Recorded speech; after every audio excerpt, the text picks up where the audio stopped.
लोगों ने अभी तक जो है we have done pain physiology and we have done ascending tracts, and ascending tracts में हमने डिसेंडिंग ट्रैक भी एक कर लिया है, जो बहुत इंपॉर्टेंट डिसेंडिंग ट्रैक होता है, although it is a part of motor control, but हमने उसको पहले ही कर लिया है। एंड काफ़ी सारे सवालों के जवाबात आई होप आप लोगों को मिल गए होंगे, and you are quite satisfied with the performance and with the online classes quality. Although ये हमारी जो फेस टू फेस क्लास होती है उसका तो रिप्लेसमेंट नहीं हो सकता, but I try my best to conduct as much as possible कि आपको अच्छे से अच्छी इंफॉर्मेशन मिले। ठीक है जनाब। सो टुडे थोड़ा सा सीक्वेंस में प्रॉब्लम आ रहा होगा आपको कि सीक्वेंस थोड़ी सी आगे पीछे होगी, बट अभी हम लोग मेन टॉपिक्स कर रहे हैं जिनकी बहुत ज़्यादा ज़रूरत है और जो की कॉन्सेप्ट्स हैं। Okay, are you hearing all? Today we are going to start topic from the motor system. अभी आप कहोगे कि सर अभी तो सेंसरी रिसेप्टर्स पड़े हुए हैं, अभी तो न्यूरोट्रांसमीटर पड़ा हुआ है, अभी तो जो है वो सेल मेम्ब्रेन फिजियोलॉजी जो हमने पहली पढ़ी थी उसकी रिपीटेशन है। ठीक है, मगर वो टॉपिक्स अगर आप एक नज़र देखोगे ना तो those topics do not need any concept, एक तरीके की रीडिंग है, रेक्टिफिकेशन है। वो जो बच्चा करना चाहे वो कर भी सकता है, वरना मैं उसको करा भी दूंगा, डोंट वरी अबाउट इट, वो मैं करा भी दूंगा।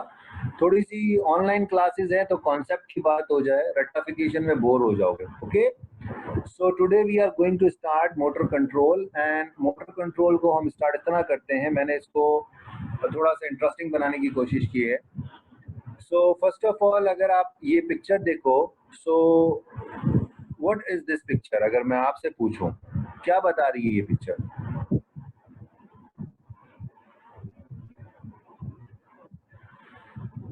What does this picture shows? What does this picture shows? Sensory info जा रही है स्पाइनल में, good, motor control system good, pathways motor control, PNS pathways, ठीक है। ओके, ये बेसिकली ओवरव्यू है मोटर कंट्रोल का।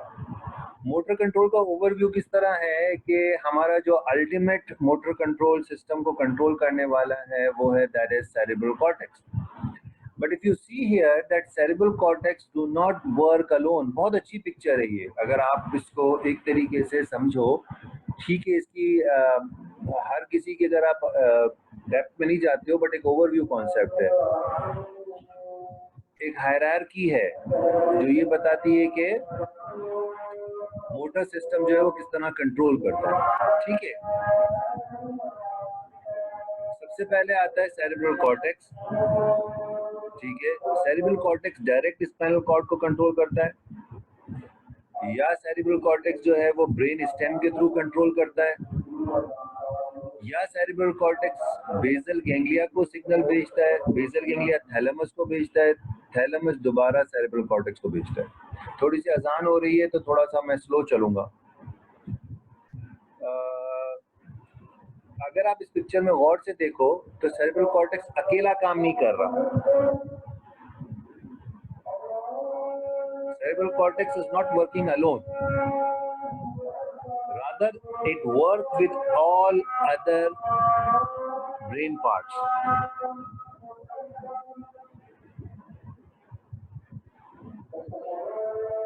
जैसे सेरेब्रल कॉर्टेक्स जब भी कोई मैसेज देगा तो पहले बेसल गैंग्लिया को भी बताएगा, बेसल गैंग्लिया थैलेमस को बताएगा, थैलेमस फिर कॉर्टेक्स को भेजेगा कि भाई इस सिग्नल को करेक्ट करना है, ये करेक्ट सिग्नल नहीं जा रहा, इसको मॉडिफाई करना है। इसी तरह सेरेब्रल कॉर्टेक्स ब्रेन स्टेम को बताएगा, ब्रेन स्टेम सेरिबैलम को बताएगा, और सेरिबैलम फिर ब्रेन स्टेम के थ्रू सेरेब्रल कॉर्टेक्स को बताएगा।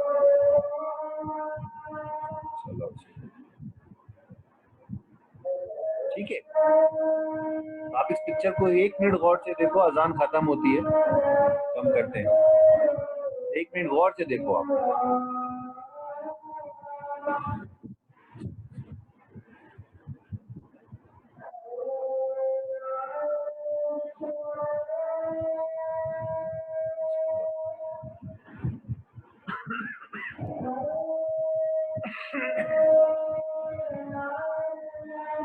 समझ में आ रही है पिक्चर?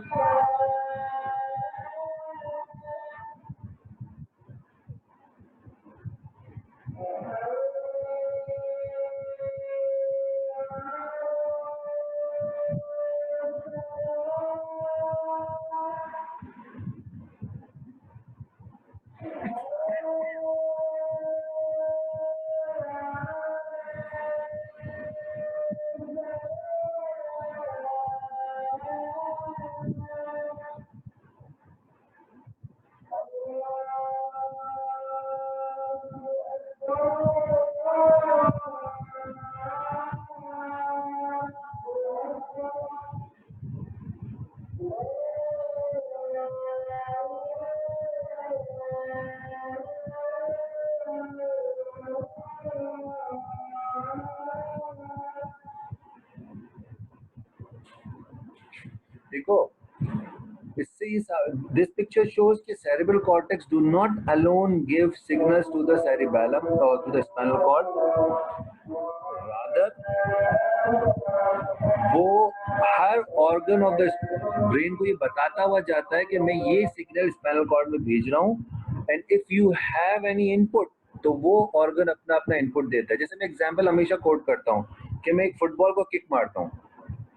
मैं एक फुटबॉल को किक मारता हूँ और मैं गोलकीपर हूँ और मैं चाहता हूँ कि मेरी फुटबॉल जो है वो सेंट्रल लाइन पे मेरे प्लेयर के पास गिरे. अगर आप मुझे बोलोगे मैं किक मारूंगा, कभी ऐसा नहीं होगा. मगर अगर आप मुझे प्रैक्टिस कराओगे और मुझे आप 1 साल तक ये प्रैक्टिस कराओगे, then after 1 year may be it is possible कि मैं किक मारूं और वो मेरे प्लेयर पे पहुंच जाए. उसकी क्या वजह है?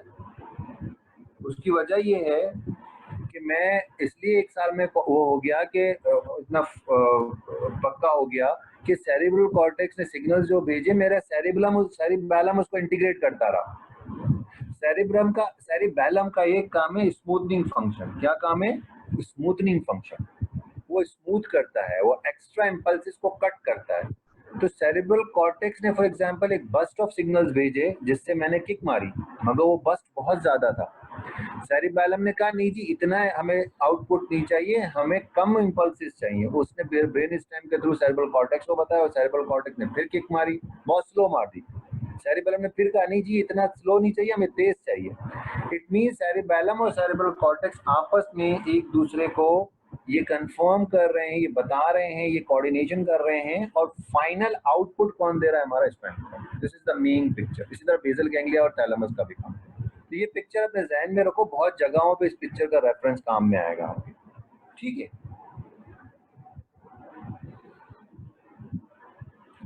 अब ये सिग्नल, ये पिक्चर आप गौर से देखो. I stretch quadriceps femoris muscle. It goes from sensory neuron to dorsal horn, interneuron and then motor. और मेरा क्वाड्रिसेप्स ने कॉन्ट्रैक्ट किया. जब क्वाड्रिसेप्स ने कॉन्ट्रैक्ट किया तो मेरा लेग जो था या मेरा फुट जो था वो आगे की तरफ थोड़ा सा जर्क मारा. इसे हम कहते हैं नी जर्क. इसे हम क्या कहते हैं? नी जर्क. तो हमारे यहाँ पे जो एंटीरियर हॉर्न है, हमारे एंटीरियर हॉर्न में 2 तरह के न्यूरॉन पड़े हुए हैं. ये एंटीरियर हॉर्न है, इसमें 2 तरह के न्यूरॉन पड़े हुए हैं. एक है अल्फा मोटर न्यूरॉन और एक है गामा मोटर न्यूरॉन. ये आप याद रखना बात. तो और इन दोनों को मिला के हम कहते हैं lower motor neuron. So what is lower motor neuron? Lower motor neuron basically the alpha motor neuron and gamma motor neuron. आवाज आ रही है नरसलान? जी सर, आवाज आ रही है आपकी. तो alpha motor neuron and gamma motor neuron, और इन दोनों को हम क्या कहते हैं? Lower motor neuron. So anterior horn और the ventral horn, final common pathway that links the nervous system to the different muscle group. जाहिर बात है, ऊपर से अगर कोई सिग्नल आ रहे हैं तो वो भी यहीं आ रहे हैं, और अगर आपका स्पाइनल कॉर्ड रिफ्लेक्स बन रहा है तो भी यहीं आ रहे हैं, और ये आपके नर्वस सिस्टम को कनेक्ट कर रहे हैं आपके मसल ग्रुप पे. देखो ये जा रहा है सीधा मसल पे. अगर लोअर मोटर न्यूरॉन की डैमेज हो जाती है, लॉस हो जाता है, if the lower motor neurons are lost, क्या मसल्स को कोई मोटर इनपुट जाएगा? If lower motor neuron are lost, is there any impulses go to the peripheral muscles? No. जब कोई इम्पल्स नहीं जाएगा तो मसल को उसकी नर्व सप्लाई, उसकी ब्लड सप्लाई रुक जाएगी, मसल की एक्टिविटी खत्म हो जाएगी, मसल क्या हो जाएगा, फ्लैसिड और पैरालाइज्ड हो जाएगा। मसल क्या हो जाएगा, फ्लैसिड और पैरालाइज्ड। तो याद रखना लोअर मोटर न्यूरॉन के लॉस में मसल जो होता है वो फ्लैसिड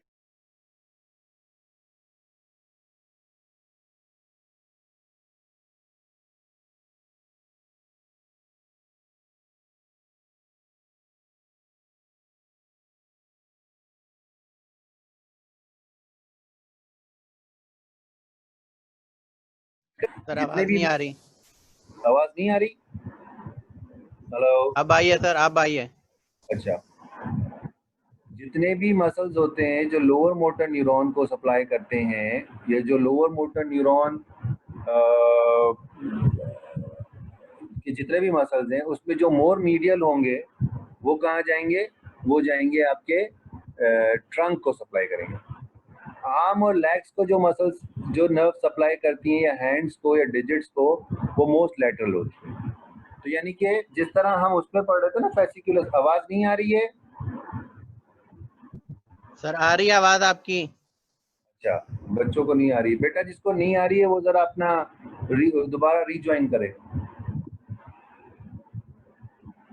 जिस तरह थोड़ा सा रिदम नहीं बन रहा आज। जिस तरह फेसिकुलस, ग्रेसिलस एंड क्यूनेटर हमने पढ़ा था कि मीडियली जो होते हैं वो लोअर लिम्ब के फाइबर्स होते हैं और लेटरली जो होते हैं वो अपर लिम्ब के फाइबर्स होते हैं, इसी तरह यहाँ पे भी है।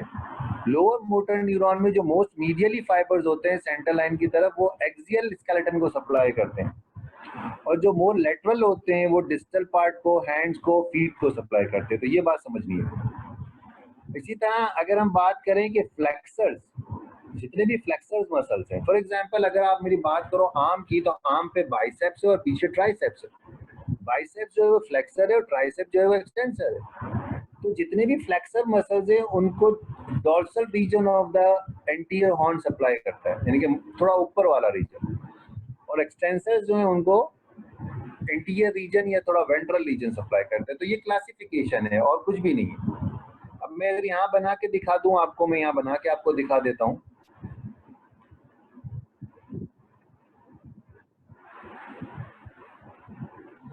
ये आपको नजर आ रहा है एंटीरियर हॉर्न। इस एंटीरियर हॉर्न में मैं बोलूं मीडियली जो है, मीडियली, ये मीडियली ये आपके हैं एक्सियल मसल्स, और लेटरली जो है वो हैं आपके डिस्टल मसल्स। इसी तरह मोर डॉर्सली जो हैं आपके ऊपर की तरफ वो हैं आपके एक्सटेंसर्स, और जो नीचे की तरफ होंगे वो आपके होंगे ऊपर की तरफ होंगे फ्लेक्सर्स और नीचे की तरफ होंगे एक्सटेंसर्स। तो इस तरह की क्लासिफिकेशन, ठीक है? Got it? समझ में आया? Okay, now next. अच्छा, lower motor neuron, obviously lower motor neuron आप बात कर रहे हो, that means it supplies to the muscles और all muscles of the body. तो अब फिर बात करते हैं कि ये एक्सियल स्केलेटन को भी सप्लाई करेंगे और प्रॉक्सिमल डिस्टल मसल्स को भी सप्लाई करेंगे। एक्सियल में मुझे बताओ, आपके ख्याल में ज्यादा सप्लाई शोल्डर मसल को होनी चाहिए या ज्यादा सप्लाई फिंगर्स को होनी चाहिए मोटर न्यूरॉन की?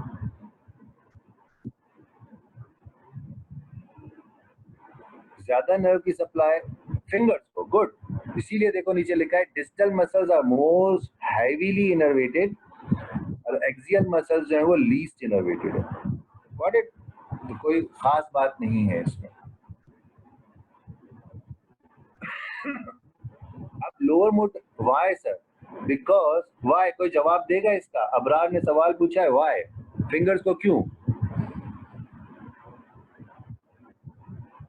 क्योंकि वो बहुत डेलीगेट काम कर रही हैं। आप बताओ ना, fine movements, that's very good, very good word, very good word, मैं भूल गया था। फाइन मूवमेंट्स और डेलीगेट मूवमेंट्स कर रहे हैं, तो उनको ज्यादा चाहिए। आप लिख रहे हो ना, तो आपके लिखते लिखते 1 सेंटीमीटर क्या 1 मिलीमीटर क्या आपका फर्क नहीं होना चाहिए। अगर आपको सही नर्व सप्लाई नहीं मिली तो आप टेढ़ा मेढ़ा लिखो। एक्सियल का क्या है कि बहुत बड़े बड़े मसल फाइबर्स हैं, और अगर वो थोड़ी बहुत कम नर्व सप्लाई भी मिले तो कुछ ना कुछ आगे पीछे काम कर लेते हैं। तो डेलीगेट मूवमेंट है, फाइन मूवमेंट है। आवाज आ रही है ना मेरी भैया सबको? जी सर आवाज आ रही है आपकी। Okay, good. मैं बार बार इसलिए पूछता हूँ कि मुझे पता ही नहीं चला, मैं बोल ही रहा हूँ, ठीक है। नहीं, पैसिनियम रिसेप्टर्स को छोड़ दो, पैसिनियम की भी कोई बात नहीं है, भी हम रिसेप्टर की बात नहीं कर रहे। अच्छा, लोअर मोटर न्यूरॉन को कौन कौन अफेक्ट कर सकता है? फर्ज करो, सबसे पहले तो अभी मैंने जो पीछे एक आपको पिक्चर दिखाई स्ट्रेच रिफ्लेक्स की, तो जो सेंसरी न्यूरॉन आ रहा है वो रिफ्लेक्स आर्क बना रहा है, और वो क्या कर रहा है, लोअर मोटर न्यूरॉन को काम करवा रहा है। इंटर न्यूरॉन जो स्पाइनल कॉर्ड में है वो सप्लाई कर रहे हैं एंटीरियर हॉर्न को, और वो opposite side of the body से भी सिग्नल ले रहे हैं, तो वो भी इसको अफेक्ट कर सकते हैं। या अपर मोटर न्यूरॉन जो आपके कॉर्टेक्स से फाइबर्स आ रहे हैं वो भी लोअर मोटर न्यूरॉन को अफेक्ट कर सकते हैं। तो इधर sensory fibre which enters through the dorsal horn, synapse with the motor horn, and then supply again to the muscle.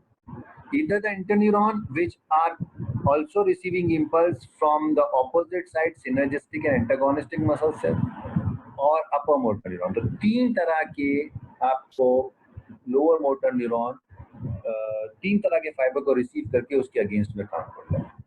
सबसे पहले जो इम्पोर्टेंट बात हम करने वाले हैं वो ये करने वाले हैं कि सेंसरी पाथवे, अभी जो हमने पढ़ा कि मैंने स्ट्रेच किया, सेंसरी न्यूरॉन गया और उससे मोटर न्यूरॉन ने उसको कॉन्ट्रैक्ट करवाया। तो ये जो स्ट्रेचिंग हुई, तो ड्यू टू स्ट्रेचिंग कौन से रिसेप्टर्स स्टिमुलेट हुए? In muscles we have two types of receptors. In muscles, we have two types of receptors. In muscles, we have two types of sensory receptors. I again repeat, in muscles, we have two types of sensory receptors. Number one is muscle spindle. Number one is the muscle spindle, and number two is the Golgi tendon organ. Muscle spindle is the type of receptor in the muscle belly which detect the change in length of the muscle. Muscle spindle is the receptor in the belly which detect the change in the length of the muscle. While Golgi tendon organ is the receptor at the periphery near the tendons, and it detects the change in tension of the muscle. It detects the change in tension of the muscles. Got it?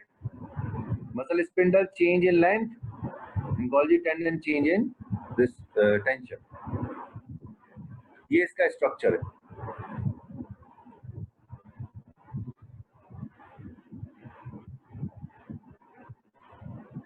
ये पूरा आपका muscle spindle है, ये पूरा यहाँ,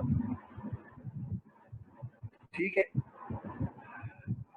इस muscle spindle के अंदर ये जो एरिया है ये कहलाता है एक्स्ट्राफ्यूजल मसल फाइबर्स। ये क्या कहलाता है? एक्स्ट्राफ्यूजल। और इसके अंदर का जो पूरा पोर्शन है ये वाला, ये कहलाता है इंट्राफ्यूजल मसल फाइबर्स। तो मसल स्पिंडल के दो पोर्शन है, एक पेरिफ्री पे है जो एक्स्ट्राफ्यूजल मसल फाइबर कहलाता है, ये बेसिकली ये, और ये पूरा जो है ये मैं दोबारा इसको बना देता हूँ मैं आपकी आसानी के लिए, थोड़ी सी पिक्चर गलत हो गई। ये है पूरा एक्स्ट्राफ्यूजल और ये अंदर का पूरा जो है ये intrafusal. Extrafusal muscle fiber are supplied by alpha motor neuron. What is alpha motor neuron? It is the lower motor neuron which is present in the anterior horn of the spinal cord. In the anterior horn, there are two types of motor neuron. One is alpha motor neuron and one is gamma motor neuron. In the lower motor neuron or anterior horn, alpha motor neuron supplies the extrafusal muscle fiber, while intrafusal muscle fiber are supplied by gamma motor neuron. Got it? समझ में आ रहा है? हम पढ़ रहे हैं muscle spindle का structure. In muscle spindle structure, we have two types of fibers. One are called extrafusal, जो periphery पे हैं, and one are called intrafusal, जो center में। एक्स्ट्राफ्यूजल मसल फाइबर की motor supply alpha motor neuron है, intrafusal muscle fibre की motor supply gamma motor neuron है। जब भाई मोटर सप्लाई है तो सेंसरी भी तो होगी ना। तो ये जो इंट्राफ्यूजल मसल फाइबर्स है ना, बेसिकली ये दो में डिवाइड होते हैं। यहाँ अगर आप देखो इस पिक्चर में, इंट्राफ्यूजल कितने में सप्लाई डिवाइड होते हैं? दो में। एक फाइबर्स ऐसे हैं जिनके न्यूक्लियस सेंटर में मर्ज हो गए। इंट्राफ्यूजल में एक फाइबर ऐसे हैं जिनके न्यूक्लियस सेंटर में मर्ज हो गए, और ये फाइबर कहलाते हैं न्यूक्लियर बैक फाइबर्स। और कुछ फाइबर्स ऐसे हैं जिनके न्यूक्लियाई अरेंज्ड है लाइन बाय लाइन, एक दूसरे के आगे पीछे। जैसे यहाँ पे आप देखो, ये आपको नजर आ रहा होगा, यहाँ पे अरेंज्ड है, ये अरेंज्ड है। देखो ये न्यूक्लिया, ये न्यूक्लियस, ये न्यूक्लिया अरेंज्ड है। इन्हें हम कहते हैं nuclear chain fibre. So muscle spindle has two portions, extrafusal and intrafusal. Extrafusal की मोटर सप्लाई की बात करें तो अल्फा मोटर न्यूरॉन, इंट्राफ्यूजल की मोटर सप्लाई की बात करें तो गामा मोटर न्यूरॉन। इंट्राफ्यूजल में फिर दो तरह के फाइबर्स हैं, एक है न्यूक्लियर बैक फाइबर्स और एक है न्यूक्लियर चेन फाइबर्स। जाहिर बात है, अगर आप मेरी किसी मसल को स्ट्राइक करोगे या उसकी लेंथ को चेंज करोगे तो उसके अंदर कुछ सेंसरी फाइबर्स निकलेंगे ना, जो कि स्पाइनल कॉर्ड तक सिग्नल लेके जाएंगे। तो जो सेंसरी फाइबर या जो sensory receptor nuclear back fibre को सप्लाई करता है, उसे हम कहते हैं, वो फाइबर है ग्रुप 1A अल्फा। अगर आपको मेरी सेंसरी न्यूरॉन की क्लासिफिकेशन याद हो तो मैंने कहा था ए और सी तरह के फाइबर होते हैं, और उसमें ए अल्फा जो होता है वो फास्टेस्ट कंडक्टिंग होता है। तो इसमें 1A alpha nuclear back fibre को सेंसरी फाइबर सप्लाई करेंगे, और जो न्यूक्लियर चेन फाइबर है उसको आपका ग्रुप 2 या वो भी अल्फा ही होता है, मगर अल्फा में भी 1A और 1B या ग्रुप 2 बन जाते हैं, मगर होता ये भी अल्फा है। अभी थोड़ी सी शायद कंफ्यूजन हो रही है क्योंकि ये मैंने नहीं बताई थी ग्रुप, मगर अल्फा ही है। हमारे मसल स्पिंडल को सेंसरी नर्व सप्लाई जो है वो हाईएस्ट कंडक्टिंग है। What my point? सेंसरी, यानी कि अगर मसल स्पिंडल के अंदर थोड़ी सी भी चेंज इन लेंथ होगी तो फौरन डिटेक्ट करेगा स्पाइनल कॉर्ड, क्योंकि 1A और ग्रुप 2 यानी कि ए अल्फा सप्लाई कर रहा है। मेरी आवाज आ रही है? बड़े सब खामोश हैं। जी सर, आवाज आ रही है आपकी। हेलो, आ रही है सर आपकी आवाज। ओके।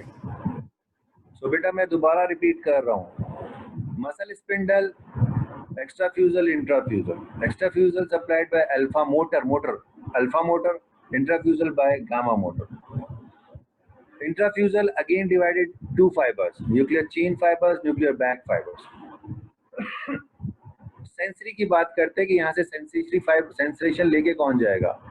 तो जो न्यूक्लियर बैक फाइबर है वो भी ए अल्फा है, उनमें ग्रुप 1A है, और जो न्यूक्लियर चेन फाइबर है वो भी ए अल्फा है, मगर उसका ए अल्फा का ग्रुप 2 है, यानी कि हाईएस्ट कंडक्टिंग, ताकि जैसे ही चेंज इन लेंथ हो फौरन डिटेक्ट करे हमारा brain.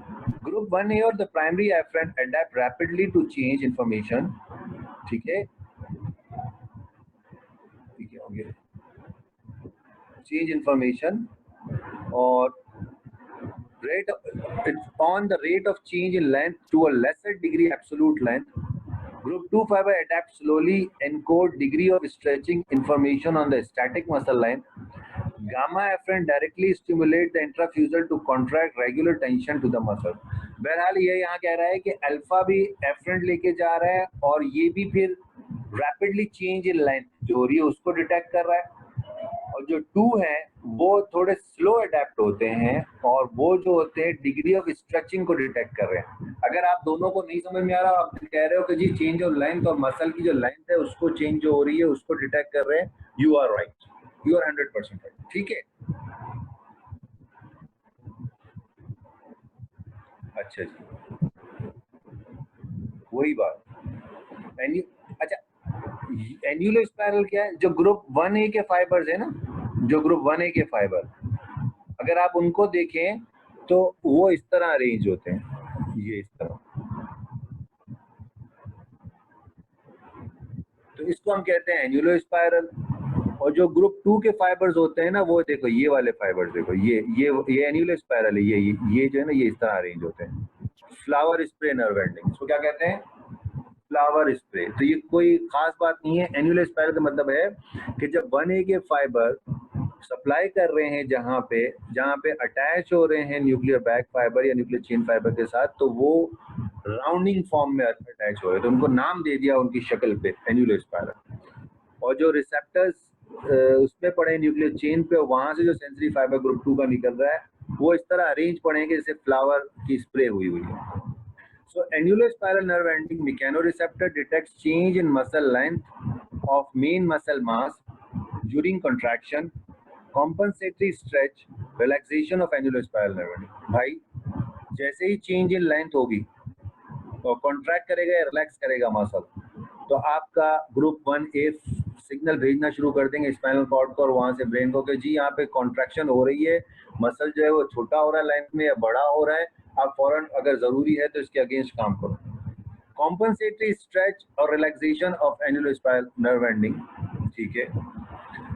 Stretch open mechanoreceptive channels, depolarise sensory neuron.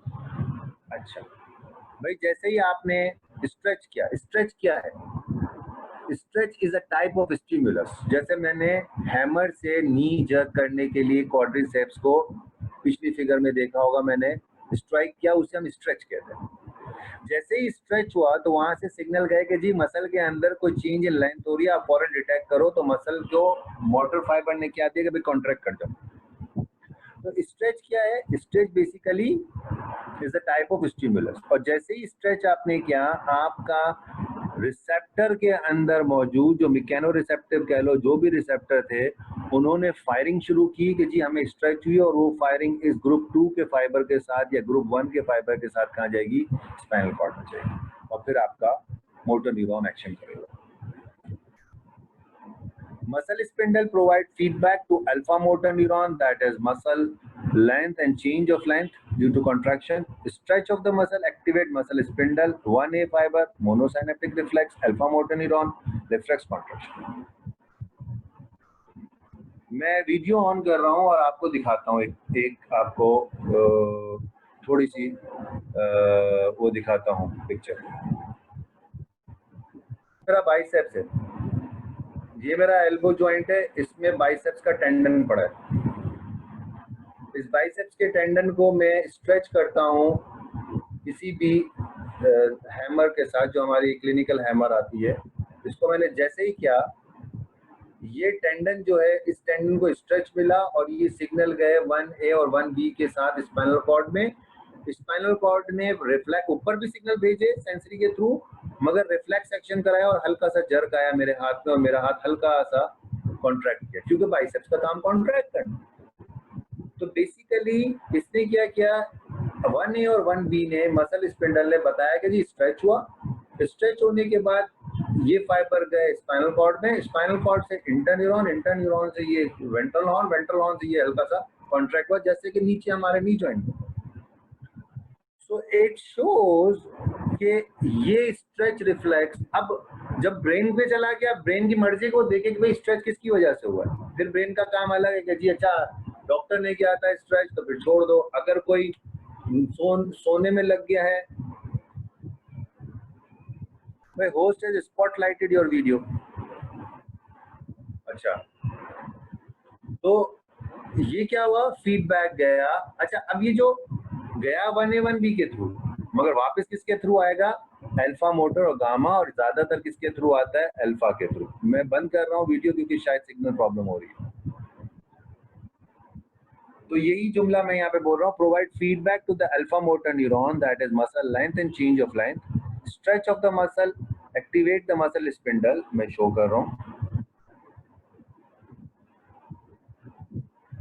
Activate the muscle spindle. इसे मोनोसाइनेप्टिक रिफ्लेक्स कहते हैं। मोनोसाइनेप्टिक क्यों भाई? कोई बताएगा इसका जवाब? मोनोसाइनेप्टिक क्यों? ये मोनोसाइनेप्टिक क्यों है?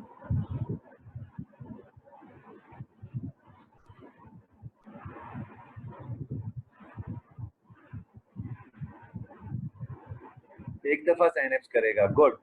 ये रिसेप्टर से आया, ये स्पाइनल कॉर्ड में गया, ये इंटर न्यूरॉन पे आया या डायरेक्ट अल्फा मोटर न्यूरॉन पे आया और यहाँ आ गया। तो यहाँ क्या है? ये एक साइनेप्स कहलाएगा। एक साइनेप्स, ये तो यहाँ तो दो होगा, मगर ये भी एक इसलिए कहलाएगा कि एक ही डायरेक्शन में जा रहा है। गुड, सिर्फ दो न्यूरॉन होते हैं। और अगर ये भी मोनोसाइनेप्टिक है, सेंसरी और ये मोटर, ठीक है, इसे क्या कहेंगे? Monosynaptic reflex. एक synapse and due to fast. Good. Activation of the gamma motor neuron maintain minimum tension near the end of the capsule to allow muscle spindle to maintain sensitivity over wide range of muscle line during the contraction. अब gamma motor neuron कब काम आता है? ये तो हल्की फुल्की change in length थी ना। अगर बहुत ज्यादा चेंज इन लेंथ हो तो फिर गामा मोटर न्यूरॉन क्या करता है? वो मसल कॉन्ट्रैक्ट करवाने में और रिलैक्स करवाने में हेल्प करता है। गोल्जी टेंडन ऑर्गन की अगर हम बात करें तो गोल्जी टेंडन ऑर्गन जो है ना, ये मसल है, ये मसल का एक्स्ट्रा फ्यूजल, सॉरी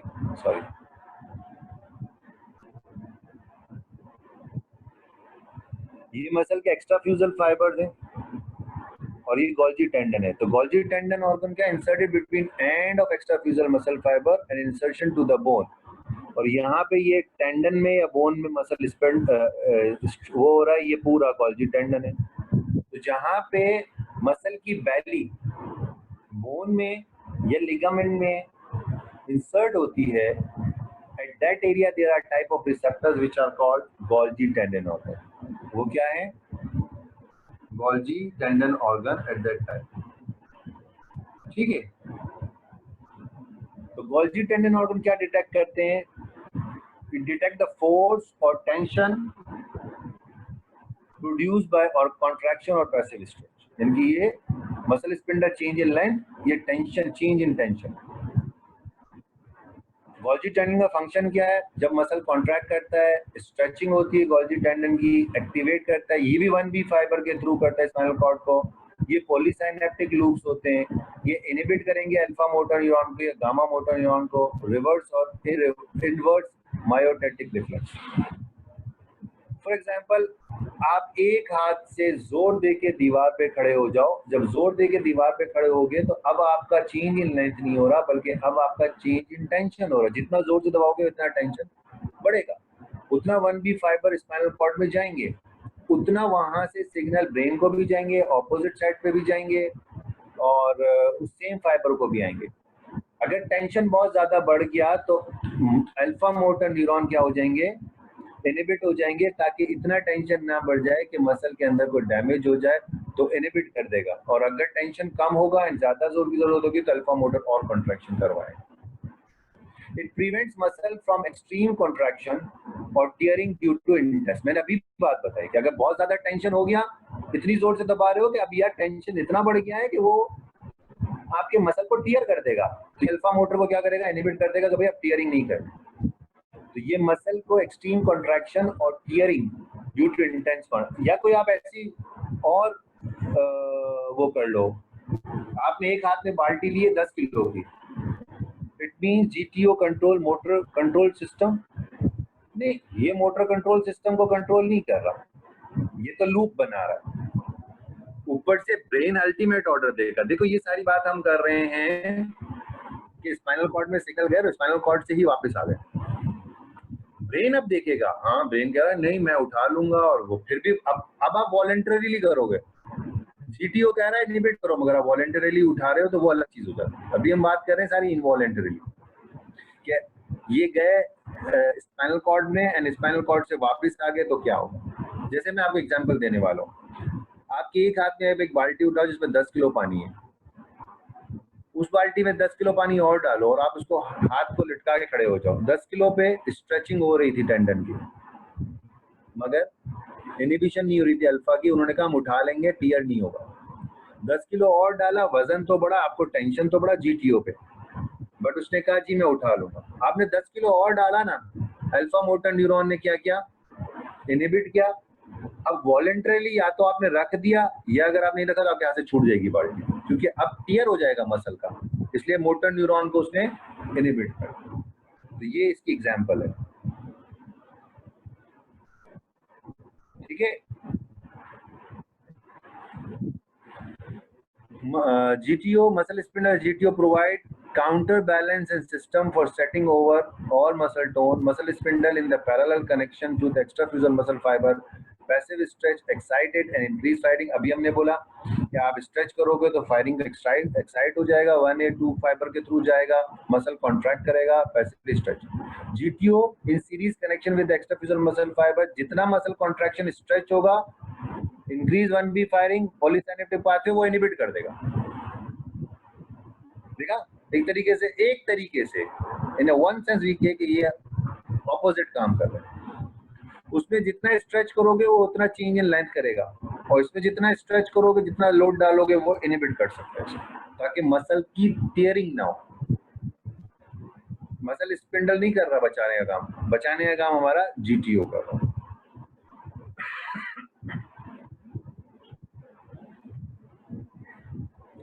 आगे चलता हूँ, अभी इसको रहने देता हूँ, ये वही आ गया दोबारा।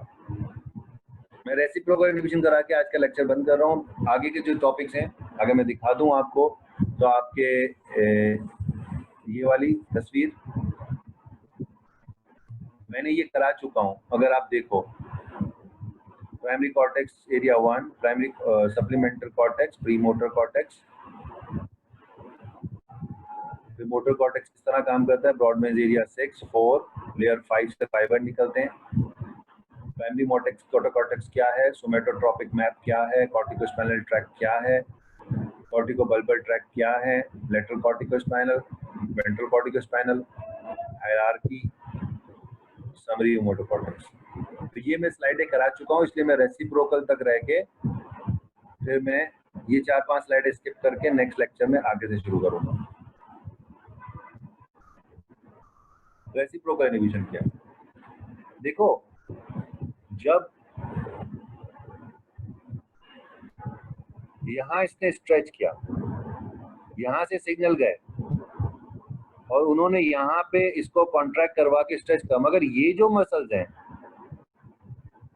इनको भी तो फाइबर्स आएंगे, और ये जो मसल्स है इनको इनहिबिट होना पड़ेगा।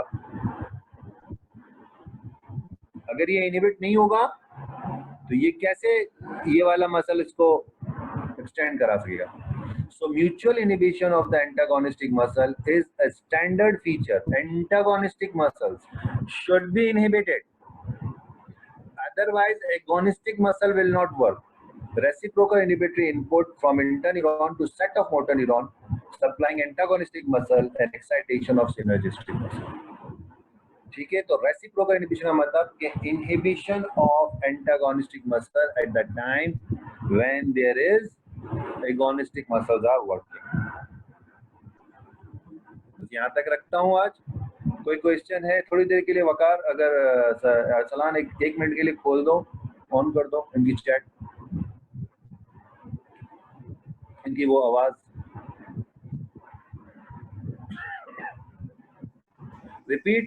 रिपीट मींस बेटा ये एगोनिस्टिक है जो कॉन्ट्रैक्ट कर रहा है अभी, सॉरी, जहां पे हैमर पड़ रही है वो एगोनिस्टिक है।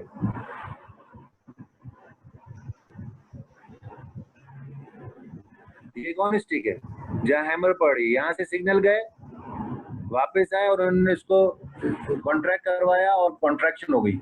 मगर फर्ज करो अगर इसके जो ये वाले मसल्स हैं, ये जो मैं बना रहा हूँ, अगर ये भी साथ में कॉन्ट्रैक्शन शुरू कर दें तो जो लैग होगा वो उसकी डायरेक्शन ये हो जाएगी, और यहाँ पे आप चाह रहे हो कि ये यूं करे, ऐसा नहीं हो सकता। तो एंटागोनिस्टिक मसल्स को क्या होना पड़ेगा?